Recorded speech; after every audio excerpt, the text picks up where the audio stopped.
안녕하십니까. 선지생도 여러분, 4강입니다.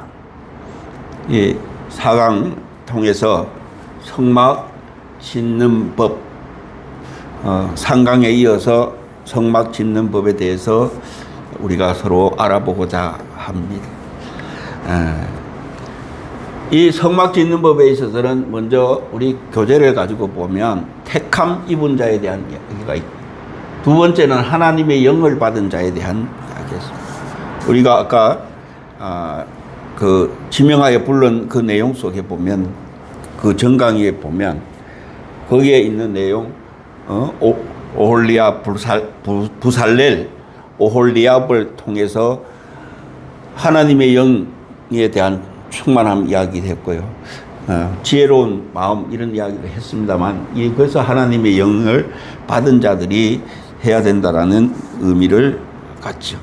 그래서 반드시 성막을 지을 때는 하나님의 영이 충만한 자가 리더자가 되어서 그 일을 행하고, 또 지혜로운 마음을 가지고 있는 자들이 또 그 일을 행하기 때문에 우리가 이 부분들을 잘 보셔야 됩니다.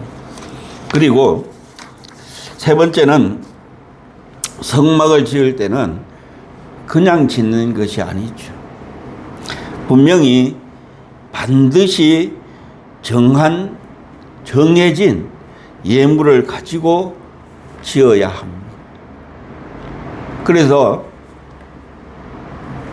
부살렐에게는 어떤 것을 가지고, 또한 오홀리압에게는 어떤 일, 그리고 지혜로운 마음을 가진 자들은 어떻게 해야 되는지에 대해서 하나하나 하나님은 그 규례를 정해 주셨습니다. 그냥 막 하는 것이 아니에요. 여러분들이 하나님의 일을 할 때 여러분들의 마음대로 신앙생활 하는 거, 믿음 생활을 하는 게 아닙니다. 여러분의 마음대로 하는 것이 아니란 말이에요.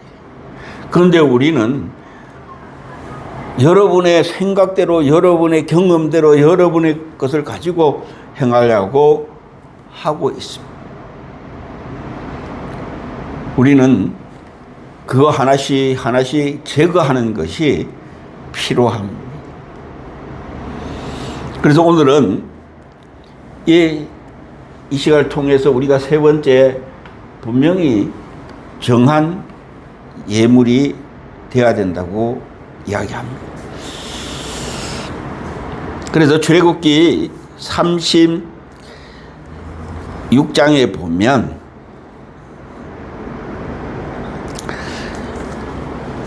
이렇게 기록하고 있습니다. 모세가 부살렐과 오홀리압과 및 마음이 지혜로운 사람 곧 그 마음에 여호와께로부터 지혜를 얻고 와서 그 일을 하려고 마음에 원하는 모든 자들을 부르매, 그들이 이스라엘 자손의 성소의 모든 것을 만들기 위하여 가져온 예물을 모세에게서 받으니라. 그러나 백성이 아침마다 자원하는 예물을 연하여 가져왔다라고 이야기합니다. 자원하는 예물. 여러분이 이것은 그냥 또 드려지는 것은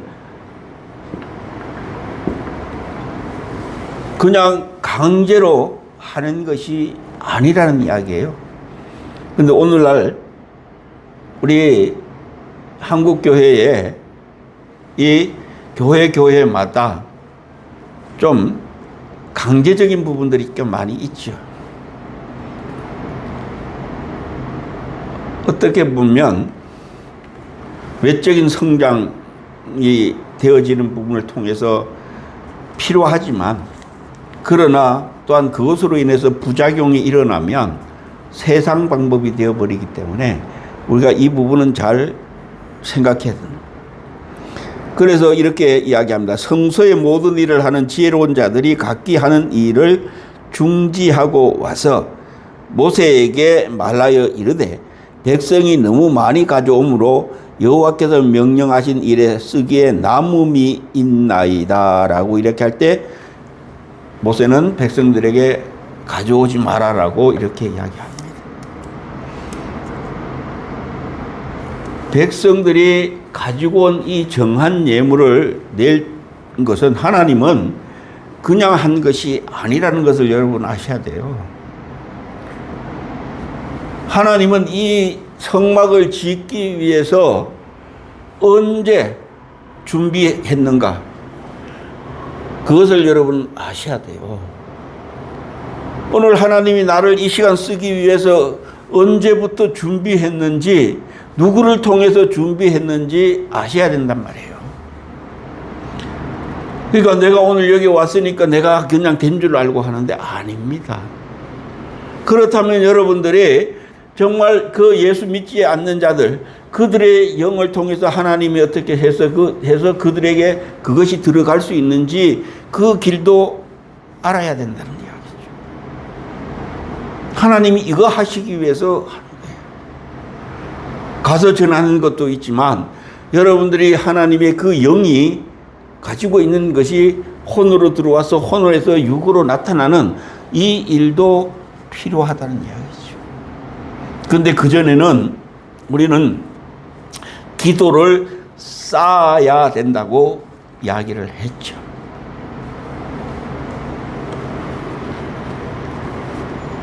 그래서 모르고 그냥 기도하는 거예요.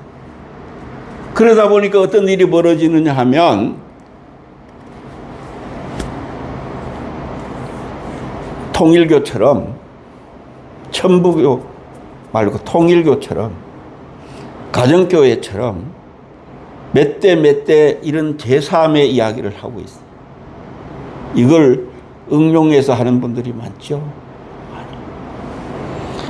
그러나 오늘 이 자원 예물이 언제부터 계획되고 그 계획된 것이 언제 이루어졌는지를 보면 하나님은 그 약속은 꼭 지킴을 여러분 아셔야 돼요. 자, 이 예물 준비는 창세기 15장에서 이루어져요. 그 앞 시간에도 봤지만 우리 다시 한번 창세기 15장을 보면 아브라함에게 이야기하지요. 뭘 이야기하냐면 아브라함이 다시 이제 아브라함과 약속을 세우는데 그냥 세우는 것이 아니라 3년 된 암소, 3년 된 안염소, 3년 된 숫양, 산비둘기, 집비둘기 새끼를 가져와서 제단에다가 이제 중간을 쪼개서 놓죠. 그리고 기다립니다. 그런데 이제 저녁이 되어서 이제 그 재물을 불로 태우는 그 일을 행하기 전에 약속을 합니다. 뭐를 약속하냐 하면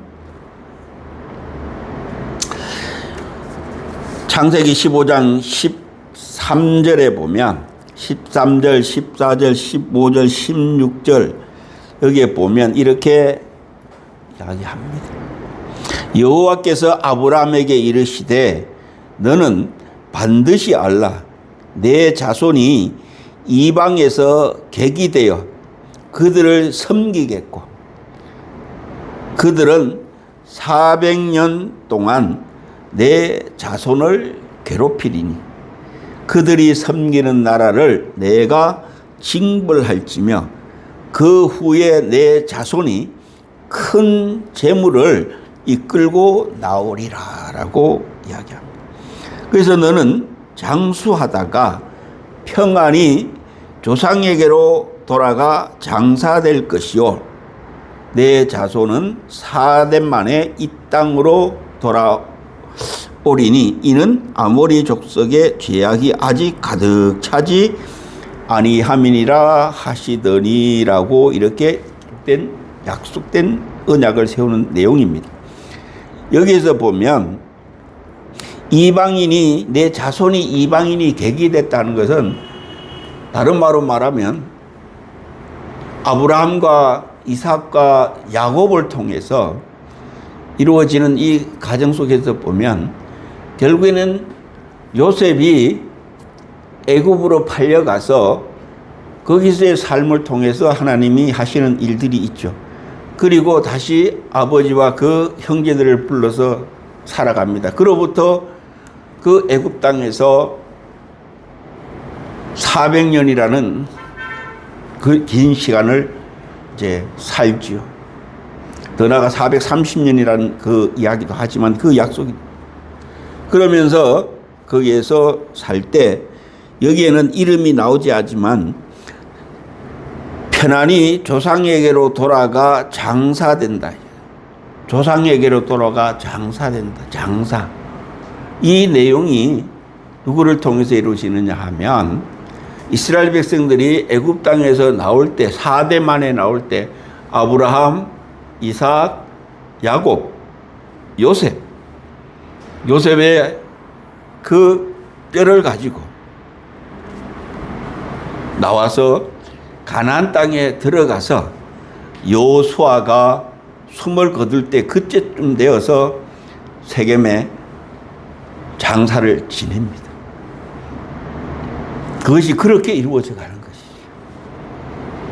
그런데 성막을 이스라엘 백성들이 광야에 나올 때 모세의 그 뼈를 가지고 나옵니다. 그리고 또 그것만 가지고 나온 것이 아니라 거기서 오늘 여기서 기록했던 부분 뭘 이야기합니까? 큰 재물을 가지고 나왔다. 하나님이 그냥 이스라엘 백성들을 그렇게 고통 주고 하는 것이 아니라 하나님은 이 약속을 가지고 그 일을 벌렸습니다. 그런데 이스라엘 백성들은 몰랐다 이 말이에요. 오늘 여러분들이 하나님은 위에 선대를 통해서 약속을 해놨지만 그 약속이 오늘 여러분에게는 모를 수도 있단 말이에요. 그런데 하나님은 일하고 계셔요.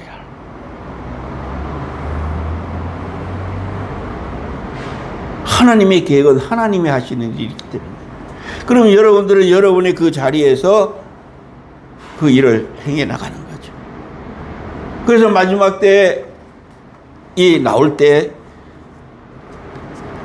예물을 가지고 나오죠. 그리고 성막을 지을 때 자원해서 내어놓죠. 하나님이 하시는 일입니다. 그래서 이스라엘 백성들이 나올 때 제물을 가지고 나오지요.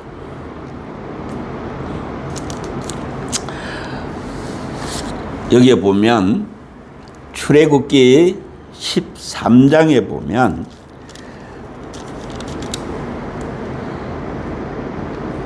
애굽 땅에서 나올 때 19절에 보면 모세가 요셉의 유고를 가졌으니 이는 요셉이 이스라엘 자손으로 단단히 맹세하게 하여 이르기를 하나님이 반드시 너희를 찾아오시리니 너희는 내 유고를 여기서 가지고 나가라 하였음이라 하고 해서 이 유고를 가지고 나오지.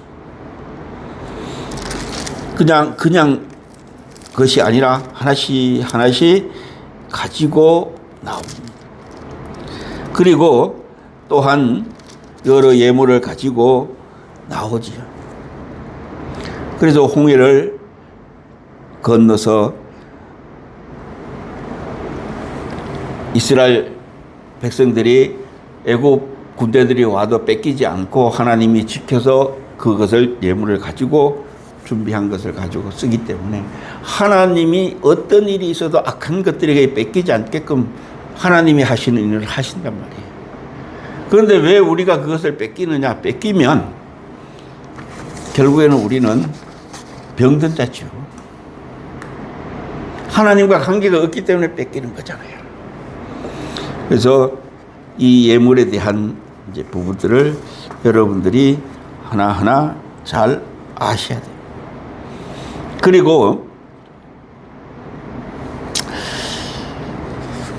이 예물은 네 번째는 반드시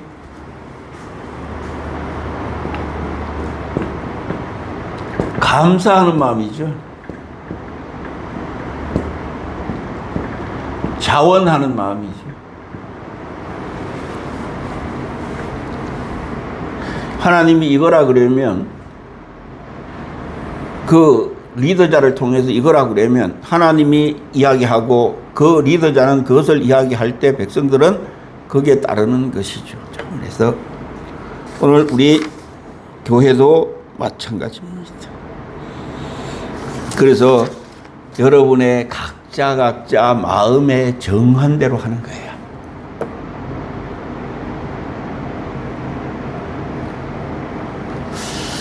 그 다음에 다섯 번째는 하나님의 지시.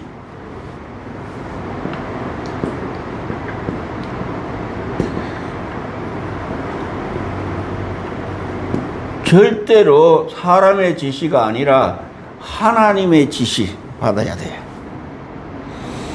하나님의 그 지시한 대로 그대로 하셔야 돼요. 그런데 오늘날 여러분들이 응답받았다고 하면 그 응답받은 대로 해야 되는데 응답받은 대로 하지 않는 성도들이 많죠.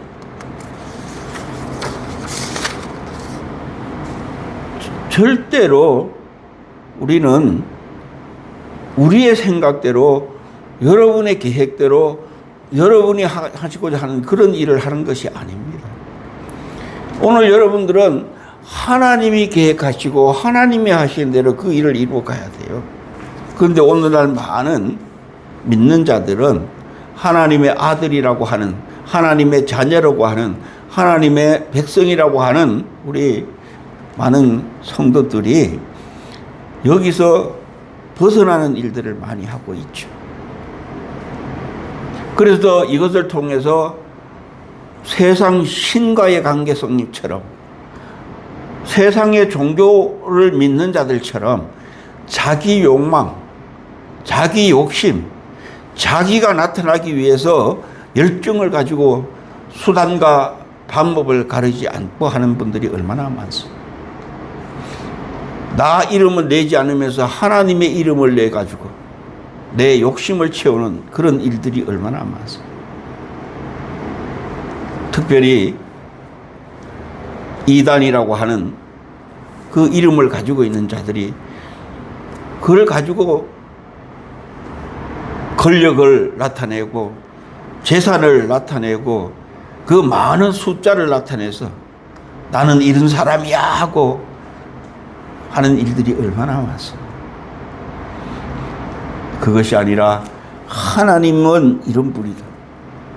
하나님은 이런 분이다. 하나님은 이런 삶을 살게 한다 하고 보여줄 수 있는 본이 되는 그 삶이 이루어져야 돼요. 성막은 그 본을 보여주는 거잖아요. 그래서 이스라엘 백성들이 그 둘레 그 상황을 보고 따라가 삶을 살죠.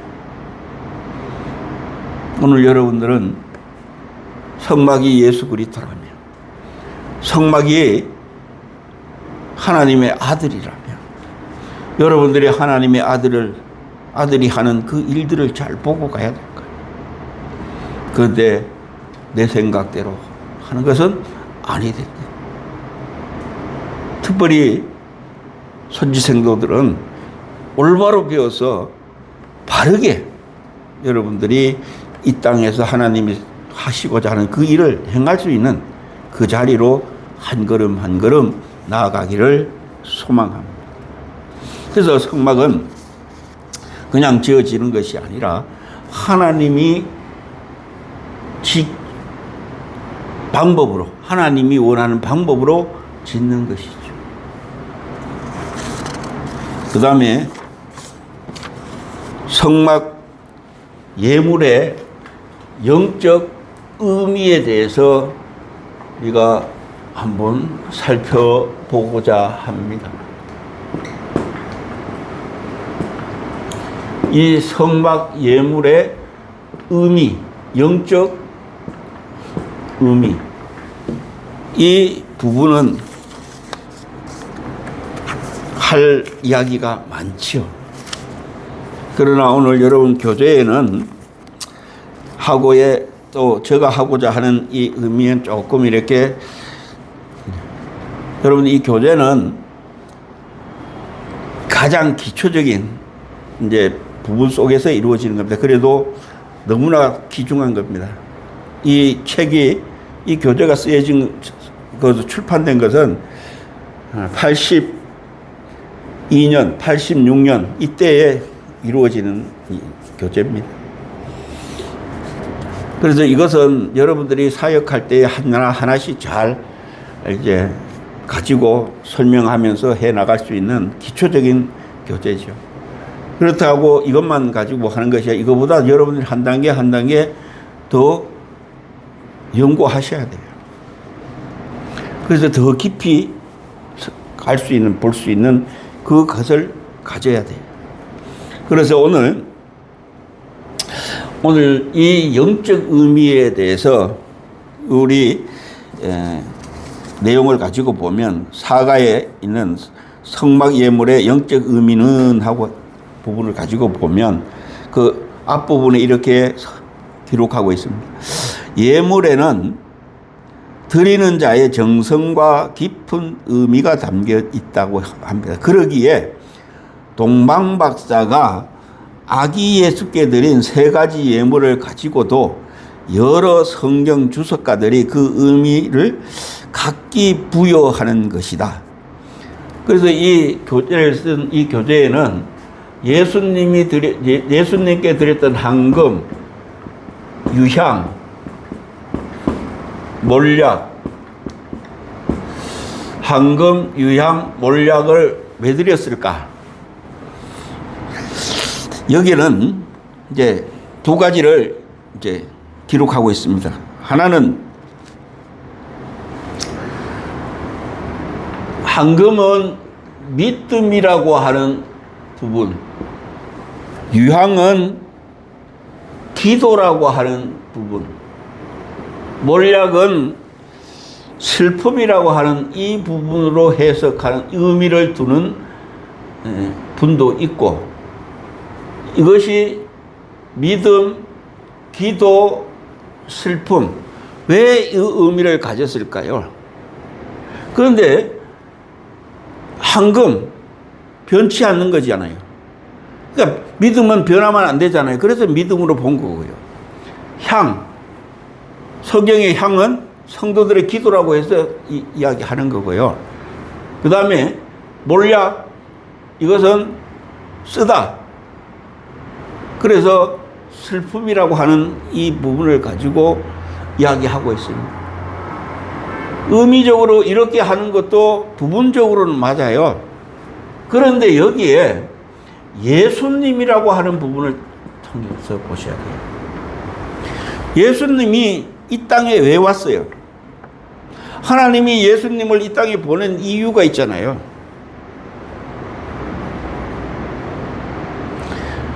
여러 가지가 이유가 있죠. 여러 가지 이유가. 그러나 그 중에 가장 핵심적인 부분들이 이거란 말이에요. 누구가 이야기하냐면 여기는 예수님과 동방, 우리가 이야기하는 박사라고 하는 이 이야기는 원문적으로는 점성가라고 하는 이야기예요. 다른 말로 말하면 왕 옆에서, 지금 이 동방에 있는 점성가들은 왕, 대통령 옆에서, 우리를 지금으로 대통령 옆에서, 우리나라로 말하면 대통령 옆에서 전 봐주는 거예요. 전 봐주는 거. 그들이에요. 오늘 많은 분들이 대통령 되기 위해서 많은 거 이거 하잖아요. 물론 하나님을 믿는 자들도 있겠지만 그렇지 않고 많이 나오잖아요. 무속인들과 연관돼가지고 도사가 어떻고 저떻고 하잖아요. 믿는다고 하면서도 이런 일을 하잖아요. 그러니까 오늘 여기서 있는 예수님과 관계, 다른 말로 말하면 이분이 하나님이잖아요. 지금 하나님으로 돌아오는 이야기란 말이에요.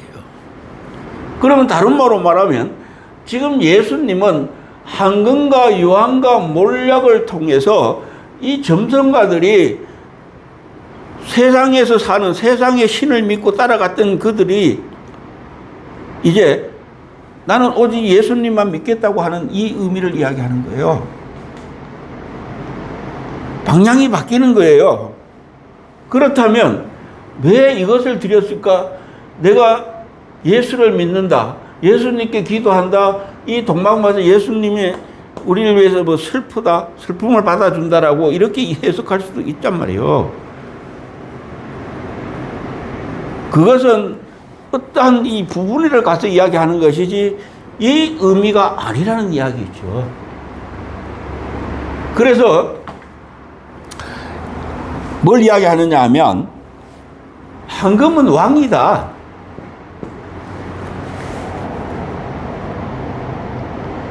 그 다음에 유황은 제사장이다.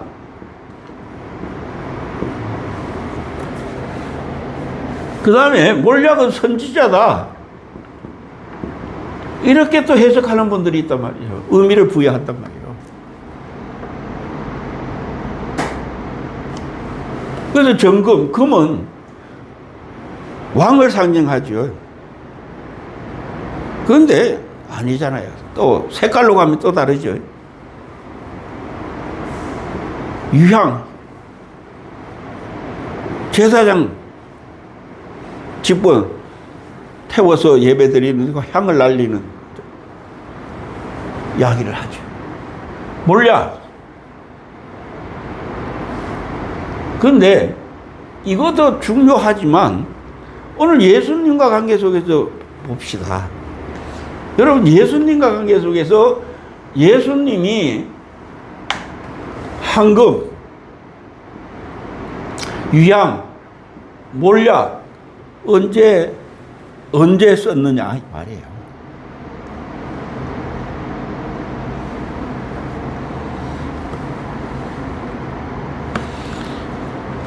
이것을 우리가 잘 보셔야 돼요. 황금이 왕이라면 지금 이 동방에 있는 이분이 이 사람들이 이제 왕을 바꿔요. 누구의 왕으로? 유대인의 왕. 유대인의 왕으로 바뀌어요. 그래서 마태복음 4장에 그 건의를 찾죠. 이게 어디와 연결되어 있냐면 예수님이 강야에서 40일 기도하고 거기에서 악한 영들을 이기는 그 자리를 찾는 관계성을 가지고 있다는 것을 여러분 아셔야 돼요. 그래서 그 내용들을 가지고 우리가 의미를 가지고 보셔야 돼요. 그 다음에 우리가 하나는 예수님이 부활하셔요. 그래서 예수님은 부활의 주인이에요.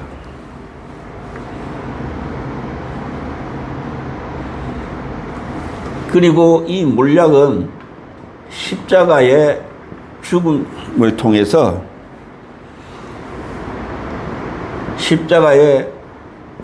통해서 뭐 하는 거예요? 우리를 구원하는 거예요. 구세주예요. 구원주죠. 구주죠. 이것은 주인이고요. 지금 황금과 유황과 몰약을 드리는 것은 이 예수님은 나중에 뭐예요? 이 동방에 있는 점성가들이 믿었던 그 신들이 가지고 있던 이것을 빼앗는 거예요. 이 의미가 주어지지 않으면 우리는 똑바로 볼 수가 없어요. 그러니까 왕, 제사장, 선지자 믿음, 기도, 슬픔, 여러분 뭐 어떤 의미를 또 붙일 거예요. 예수님과 상관없는 의미를 붙일 거 아니에요. 예수님이 시체, 십자가 죽으심으로 그 시체에 몰약이 들어가죠. 유황 들어가죠.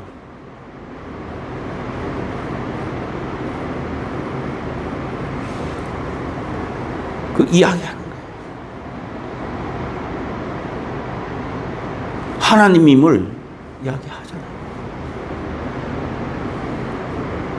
이 황금은 그래서 의미가 여기서 이야기하는 의미가 다릅니다. 여러분 황금에 대한 부분들도 거기에는 금과 은에 대한 믿음이라고 하는 의미를 가지고 있지만 이것이 기초적인 거였어요.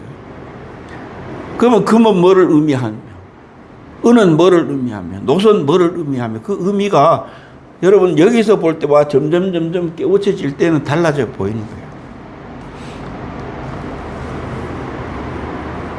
그래서 우리 마태복음 4장을 한번 봅시다. 4장을 통해서 보면 여러분이 잘 알다시피 예수님이 이제 이렇게 싸우지요. 뭐라고 하냐면 돌을 갖다가 마귀가 돌을 갖다가 시험하죠. 돌을 갖다가 떡을 만들으라고 이야기합니다. 그래서 예수님은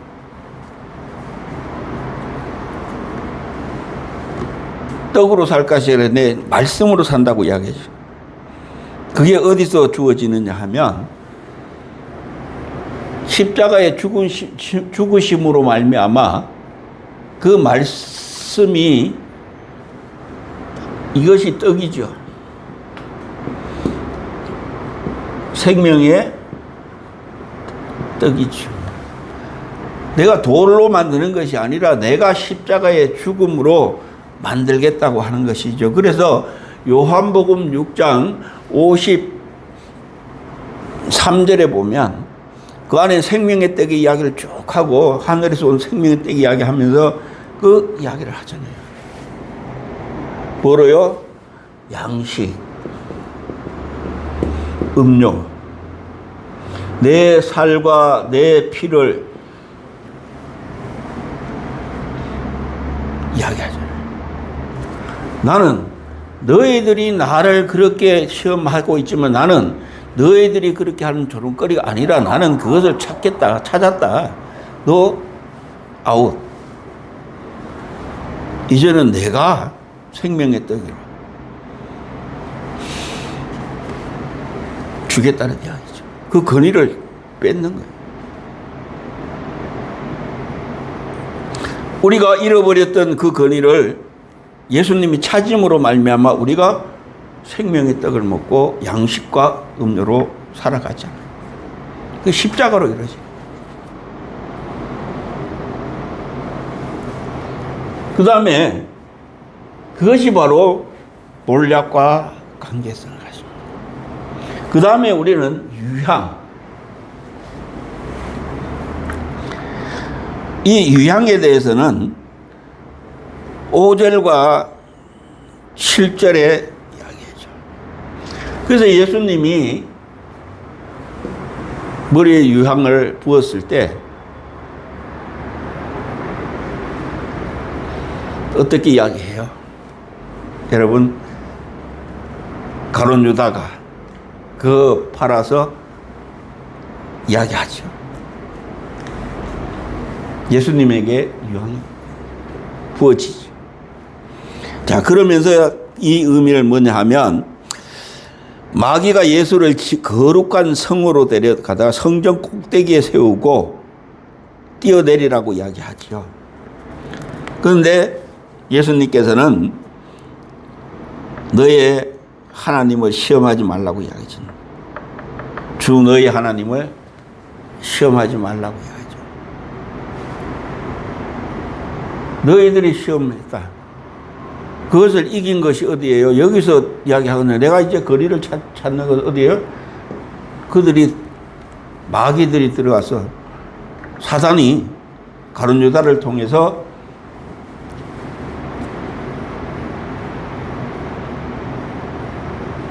결국에는 십자가에 죽으시고 부활하시죠.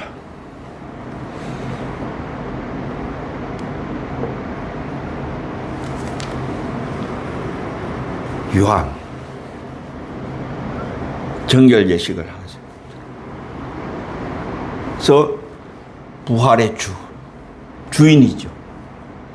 너희는 죽이지만 나를 죽이지만 나는 살아난다. 그 이야기죠. 너희들은 죽이는 자지만 나는 살리는 자다. 살아나는 주. 한계를 알. 이걸 의미하고 있는 거거든. 그러니까 우리가 얼마나 오도하고 있는지 몰라요. 여러분, 하나님의 관점에서 보지 않으면 하나님이 하시고자 하는 그 일을 알 수가 없어요. 그러니까 우리는 그냥 이 땅에서 보여주는 그 의미를 가지고 유향이 기도다, 그렇게 이야기합니다. 여러분, 기도는 그냥 그게 유향만 가지고 있는 것이 아니에요. 유향도 들어가야 되고요. 소향, 소약, 소합향, 나감향, 풍자향, 유향, 소금, 이 5가지가 들어가서 분향단에서 세워지는 이야기입니다. 우리는 자꾸 한 가지를 가지고 이야기합니다. 또 이 몰약과 같이 예수님께서 쓰여지는 거죠. 부활의 주. 그리고 황금. 뭘 이야기하느냐 하면, 자, 우리 8절서부터 보면, 지극히 높은 산에서 가서 천하 만국과 그 영광을 보여주면서 경배하라고 이야기합니다.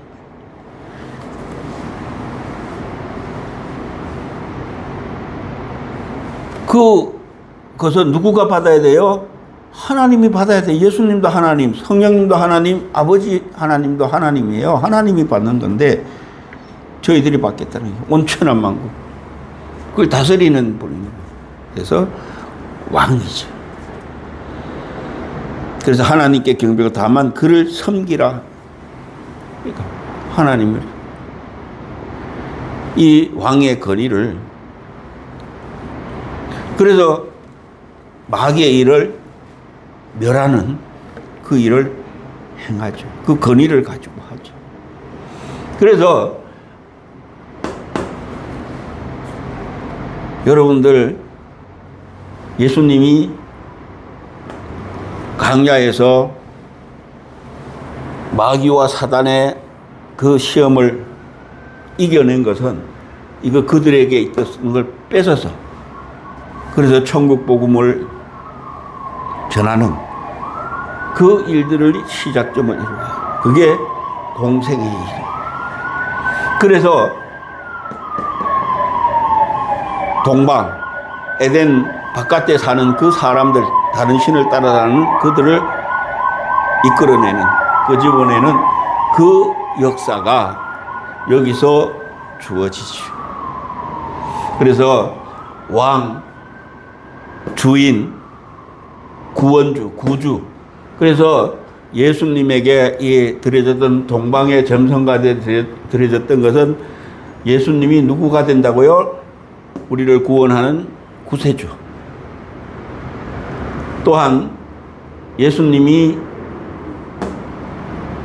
십자가의 죽으심으로 부활하셔서 부활의 주인이 되시고, 그 다음에 예수님이 모든 자들을 통치하는 왕으로서의, 만왕의 왕으로서의 통치자로서 그 일을 행하는, 이것이 바로 주어지는 영적 의미입니다. 그런데 우리는 이렇게 기록된 황금은 믿음이요, 유황은 기도요, 몰약은 슬픔이라고 하는, 또 왕, 제사장, 선지자라고 하는 이러한 그 책임을 갖다가 붙이잖아요. 그런데 원뜻은 여러분 이걸 생각하셔야 돼요. 이것에서 벗어난 자가 누구냐 하면 욥입니다. 욥이 이걸 탈취한 거예요. 자기가 구원주고요. 자기가 주인이고요. 자기가 왕이에요.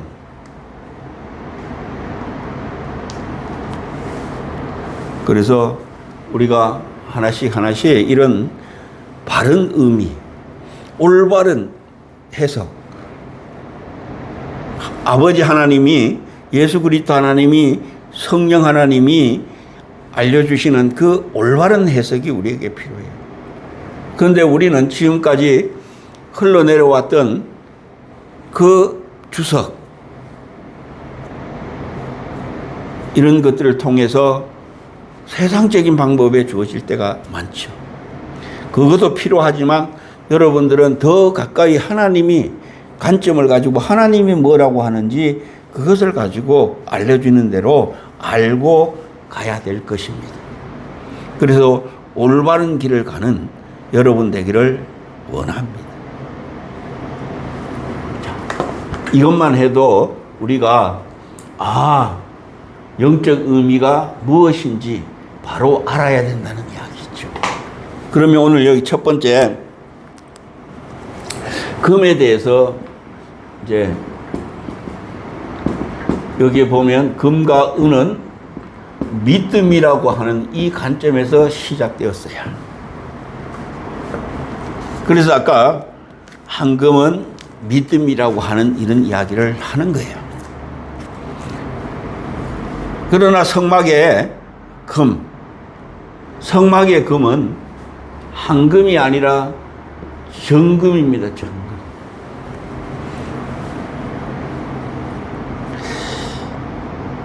여러분들 알다시피 우리가 금은 세 분류로 나눠요. 옛날에 종말론 하시던 이강복 목사님이 보면 거기에 의미를 가지고 금에 대한 자세한 내용을 이야기한 부분이 있어요. 금은 어떻게 정제해야 그게 나오는가에 대해서도 이야기하고 지금하고는 다르지만 옛날에는 9번 해야 된다고 이야기합니다. 또 불의 온도에 따라서 다르다고 이야기합니다. 그래서 그 옛날에는 정금, 순금, 그 다음에 황금, 이렇게 분류를 하죠. 여기에는 3천도, 2천도, 천도라고 하는 이런 개념을 두어서 이제 말씀하신 부분이 있습니다. 이것도 우리가 한번 참고해 봐야 될 것이죠. 그래서 이 정금은 100%예요. 우리는 99.9%를 가지고 이야기하지만 그 다음에 이것은 99.3%, 이 98%가 이것이 황금이라고 순금이라고 정금이라고 이렇게 이야기하는 것을 볼 수가 있습니다. 그래서 보통 이것은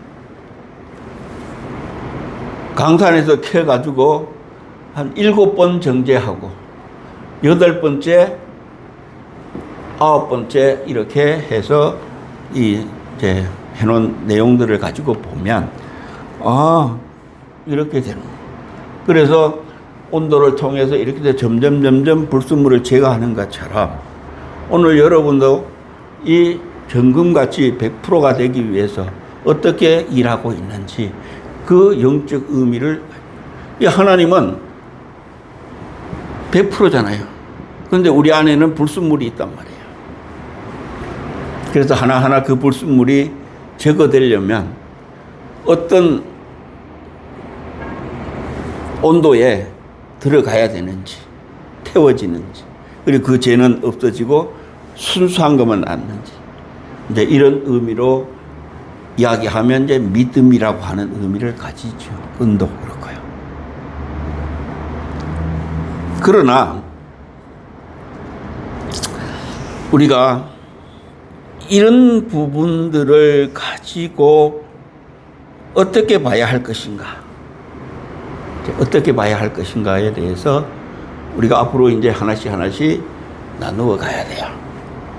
왜냐하면 여기는 금도, 은도, 믿음이라고 하는 이 부분을 이야기하기에, 그래서 성경에 있는 구절도 이제 이야기를 하고 있죠. 그래서 성막에 사용되는 금과 은은 무엇을 의미하는가? 계시록 3장 18절에 보면 주님께서 라오디아 교회에게 편지하여 부탁하여 말씀이 나오는데, 내게서 불로 연단한 금을 사서라는 말이 나온다. 이 말씀을 베드로전서 1장 7절과 연관시켜 보면 금은 곧 믿음이라는 사실을 쉽게 알 수 있다라고 이렇게 이야기합니다. 그런데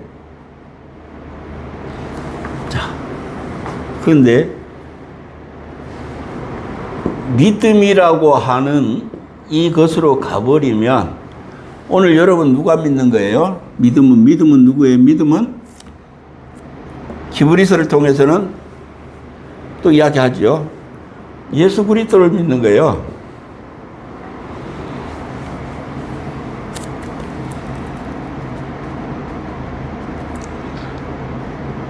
그러면 예수 그리스도는 정결해요. 정금 같아요. 또 이렇게 가도 돼요. 이렇게 가겠죠. 그런데 이것을 성막에 있는, 여러분 성막에 이 문에 그 쓰는 용도를 가지고, 문의 받침대를 가지고 본다면, 우리가 기둥이라고 하는 이 문의 기둥을 가지고 본다면 의미가 달라져야 돼요. 성막에서 쓰는 내용에서 보면 첫 번째 뜰문은 머리에 은이에요. 그러나 받침은 놋이에요. 기둥도 이제 놋으로 이제 쓰기도 하고 조각목 이야기하기도 하죠. 근데 성소에는 정금이에요, 기둥에. 그리고 그 다음에 뭐를 쓰냐? 받침에는 놋을 써요. 그런데 지성소에는 기둥도 정금이로 되어 있고요, 받침은 은이에요. 달라요. 그러면 여기는 은과 놋이에요. 그리고 여기는 정금과 놋이에요. 그리고 여기는 정금과 은이에요. 그러면 금을 믿음이라고 하면, 믿음은 성소나 지성소의 이야기잖아요.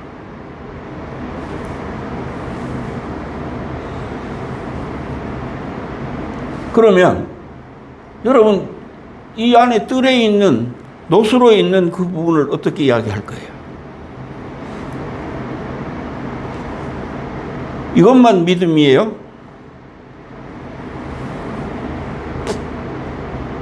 그러니까 오늘날 이게 의미가 다 달라져 있으니까 우리가 잘 살펴보고 하나씩 다음 시간에 살펴보겠습니다.